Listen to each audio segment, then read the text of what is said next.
देखिए, मैंने अभी माननीय सर्वोच्च न्यायालय का पूरा आदेश नहीं पढ़ा, मैं उसको स्टडी करूंगा।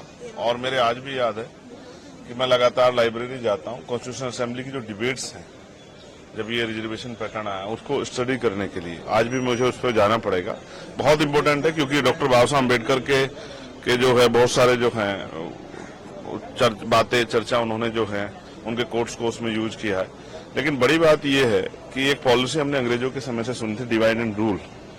मुझे ऐसा लगता है कि ये जो एकजुटता शेड्यूल कास्ट शेड्यूल ट्राइब के लोगों में हो रही है, उसको तोड़ने के लिए डिवाइड एंड रूल की पॉलिसी को इख्तियार किया जा रहा है। अभी मुझे इसमें यह भी जानकारी करनी है कि माननीय सर्वोच्च न्यायालय में जिन जजों ने ये ऑर्डर किया है उसमें से SC/ST के कितने, ये बहुत इंपॉर्टेंट है। अगर आप वर्गीकरण करना ही चाहते हैं तो मैं चाहता हूं कि सर्वोच्च न्यायालय से इसकी शुरुआत होनी चाहिए।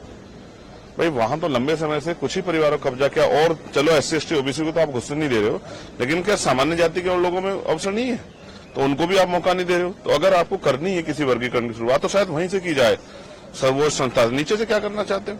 क्या मॉनिटरिंग किए कभी SC/ST के जो आपने ऑर्डर किया था रिजर्वेशन प्रमोशन का, आपने कहा सरकार दे सकती है, क्या कभी मॉनिटरिंग किया आपने? SC/ST का बैकलॉग भरा गया, कभी आपने मॉनिटरिंग की? SC/ST पे जो कास्ट एट्रोसिटी हो रही है, किन जातियों पे हो रही है, आपने कभी मॉनिटरिंग की?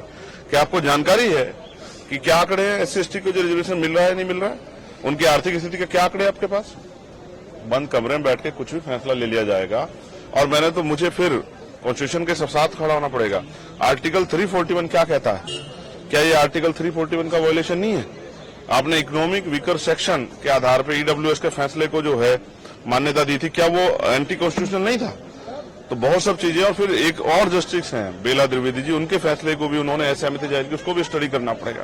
तो इसलिए कह रहा हूं, बहुत बड़ा विषय है।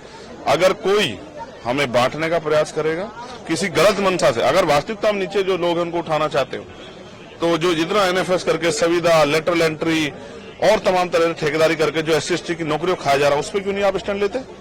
तो ये बहुत कुछ है इसमें देखने के लिए। अब इसको देखेंगे और फिर प्रेस करके प्रेस क्लब में अपनी पूरी बात विस्तार रखें, क्योंकि ये बड़े समुदाय का मामला है, ये मेरे व्यक्तिगत का मामला नहीं है।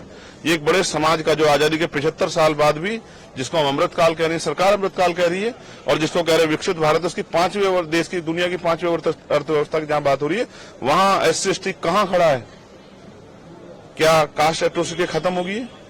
क्या जाति के आधार पर क्या स्टेटस बदल जाता है? एक IPS एक IAS बन के, जज बन के क्या शेड्यूल कास्ट शेड्यूल ट्राइब का स्टेटस बदल जाता है?